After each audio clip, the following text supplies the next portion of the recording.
Hi there, welcome to my channel. Today we're going to be talking about manipulation, guilt, and selfishness. My name is Tabitha and I welcome you and thank you for joining me today. I wanted to come forward and talk about this a little bit. It stems from a discussion that I was having with someone, and it really started with the whole selfishness factor. And from there, it kind of got me thinking. So I've spent a few days just kind of letting this simmer. I call it stewing and brewing. And I just think that this is something that needs to be spoke about more openly. Maybe some of you out there already have come to this awareness. For me, it was really a big enlightenment. And so I would like to speak to it with whomever might benefit. But I want to start out with some definitions from Webster's dictionary. I have some notes, so I'm going to be referring to them.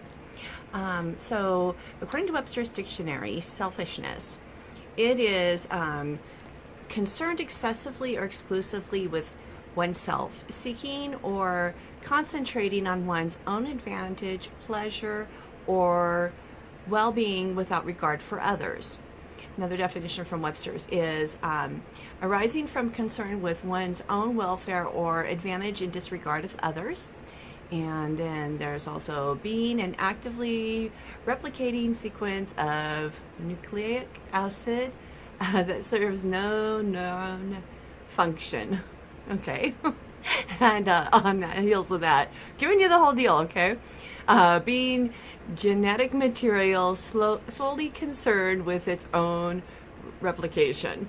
So that's selfishness. And then Webster's definition of manipulate. It is to treat or operate with or as if with the hands or by mechanical means, especially in a skillful manner.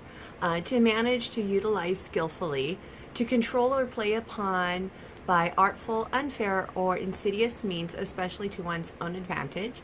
And the last definition is to change by artful or unfair means so as to serve one's own purpose, and that's manipulation.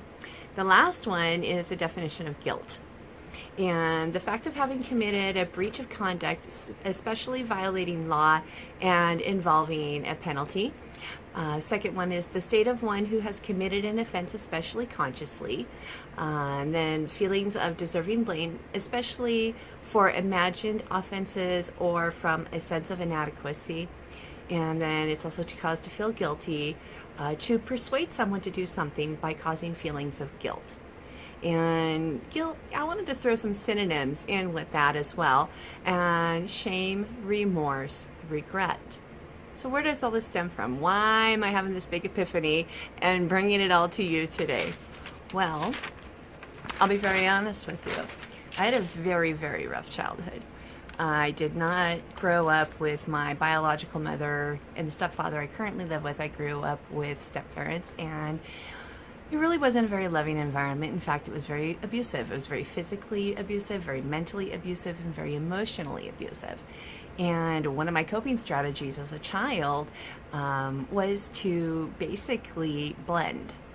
The less attention I could get, the better off I was, because I wasn't a target. And part of my blending tactics were, I always agreed with everything. I anticipated everybody's needs. Everybody always came first. Everybody, everything. You know, I, as a person, really didn't exist. I had no voice. I had no freedom. I had no rights, no independence. My role was to, I didn't do the cooking, but I did all the cleaning. I did the babysitting. I took care of the animals. Went to school. That was my role. And I did the serving, just that kind of stuff. And the other thing was that, my nature, just my personality type is I'm a very giving, very affectionate person. When I care about people, I care very genuinely and deeply. And if I can, I will. And it's just always been how I am. I mean, it doesn't matter what it is. If I can help, I will. However I can, I will. So those two things combined, and as I grew into my adult life, it had perpetuated. And unfortunately for me, it also attracted a lot of people who benefited from manipulating, guilting me, and, telling me I was selfish when I didn't do what served them. So before we go on, I want to ask you a question. Really, what is selfishness? So if we go back to the definition, and I'll tell you what the conversation was that really kind of gave me the epiphany. Whoops, sorry. Hit the camera. So selfishness. Here's another definition. This isn't Webster's, but I did like it. To treat or operate with or as if, I think I said that one. Well, anyways. No, this is wrong. That's manipulate. Okay.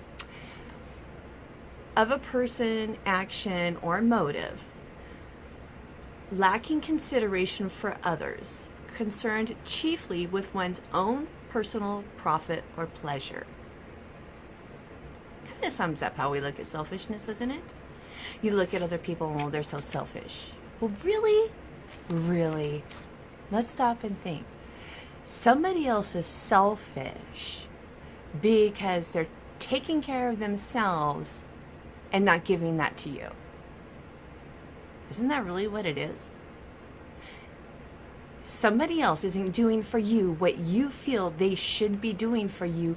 Therefore, you brand this label and toss it on them as one who is selfish. Ooh. That's a little thought-provoking, isn't it? Yeah, that's what I've been sitting on for days. It was really eye-opening to me. Because I am not a selfish person. But yet, if I choose to put my dreams, my objectives before somebody else's, suddenly I'm selfish? Because they're gonna go and make my dreams happen. They're gonna go and fulfill my responsibilities for me. I don't think so. So how is it selfish when you put your needs first? Think about it. When you're on an airplane, what's the very first thing that the stewardesses do when they're going over the rundown and safety procedures? Do they tell you, well, in the event of an emergency, you're going to see the oxygen mask is going to drop down, and you need to go and you need to run around the plane and make sure every other single person on the plane has their mask on before you put yours on? And it's okay if you die because you don't really matter, because we don't want you to be selfish. No, that's not what they say. They tell you straight up, put your mask on first, because if you don't take care of you, you are no good to anybody else. But as we live in this life and we go about our daily things and we're interacting with people, that is not the message we're given. That's not. We're not supposed to take care of ourselves first. And those who do are selfish. Kind of weird, huh? So who's really selfish? And then you factor in the manipulation and the guilt. How many people out there manipulate? They use guilt to manipulate to make you feel selfish so you do what they want. It's kind of a double whammy. I know, because I've lived with it my whole life. And it wasn't until recently that I became aware of it. And I'll tell you what, the people who like to use me are not happy about this new development. But really, my first inclination is always to be helpful and to always be kind. I said that before. But I really have to consciously stop and think. Okay, yes, I can go spend 2 days helping my friend move, but I've got a business I'm trying to build. And I've got all these people I need to follow up with. And that friend isn't going to be paying my bills. That friend isn't going to help me have my communications. But that friend really wants me to go and help. And honestly, that friend is not happy with me right now because I didn't go. Because the reality is, if that makes me selfish, that I care enough about myself and my life that I want to be able to make my car payment and my insurance payment and not lose everything, then fine, I'm selfish. I'll be selfish all day, every day then. Selfish. And then there's the backlash of the manipulation where, people like to come and it's like, well, you didn't do this and you always play these games. And it's like, no, I know that part's not true. And so, but, just like watching it, witnessing it, and now that, even with the awareness and how the game has been played my whole life. And I wonder how many of you out there have had this being done to you as well. And we're not even necessarily aware of it, or we sense that there's something wrong, but we don't clearly understand what it is. So I'm hoping that maybe this has helped you to kind of take a look and get a little bit of a paradigm shift yourself in how you receive people and how you let people, use you. I mean, lack of better words. And I'm so sorry. I don't think that they necessarily do it on purpose. But I do believe that the worst ones are the people who know us best. And it's because they know your heart, they know your soul, they know your nature. So some of us are easier targets than others. I mean, I was stinking easy peasy to manipulate, And, the other thing is guilt. Well, they say nobody can make you feel anything. Well, that's true to a degree. We do own our own emotions, and that's something I've been working on a lot. It's mastering my emotions, being more aware of them and what they mean and, what the ramifications are within myself. But guilt is one, I think especially when you are by nature a kind and sincere and giving person, when other people go and they sucker punch you, because that's what it is. It's an emotional, mental sucker punch. Kind of takes me back to my childhood. And, they're doing it by design. They know exactly what they're doing. Whether they mean to or not, they know instinctively what they're doing. So, and I do think a lot of people do it on purpose because they want what they want and they don't care. They're almost like, big toddlers having their own little temper tantrum. They want what they want, when they want, how they want. And you're not doing what they want. So now they're going to have their little fit and they're going to manipulate and they're going to work that guilt factor on you to get what they want. Doesn't matter what you need. All that matters is they get what they want. So whether you're the person doing it unconsciously, just be aware how when next time your friend doesn't want to go out drinking all night or doesn't necessarily want to eat at this restaurant or whatever it is, how are you interacting with that person? What are you sending out to them?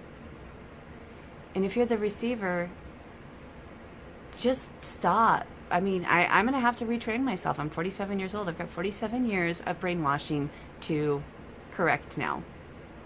So if you ask me to do something for you, expect a big, long pause. Because I really need to think. Yeah, my first inclination is to say, sure, I'll help. But I really need to think. Because my helping, is it helping me? And is that selfish of me? Because you're not going to pay my bills. You're not going to clean my house. You're not going to buy my groceries. You might be nice and cook a meal for me. I don't know, maybe. But you get my point. You need to be able to take care of you. What are your goals? What are your dreams? And do these other activities, do they hinder your objectives and your dreams? Do they help you? Do they just make you feel good? If it just makes you feel good, then yeah, of course. I'm all about, if I didn't have other obligations, then this friend, yeah, I would have helped. But then the backlash of, now that I've got this awareness, I see the manipulation that it previously would have worked. It really would have. And now I'm just like, wow. So I wanted to bring that awareness to any of you out there who might need it. And go ahead and drop in the comments. Let me know what your thoughts are. I mean, I would really like to hear. Because I'm always a student of learning and enlightenment, creating an awareness within myself. And, just maybe I can help create an awareness within others as well. But, you know, it's always more dynamic when you have somebody else's perspective to share. So please go ahead and drop some comments below. And if you like what I've been doing with the channel, go ahead and subscribe. Hit the like button. You know, just show me that you're enjoying this. And if there are topics you'd like me to talk about, please go ahead and leave them in the comments. I'd appreciate that. All right. Well, thank you very much for your time. I hope you enjoyed this and found it informative and enlightening. And until next time, this is Tabitha. Bye-bye.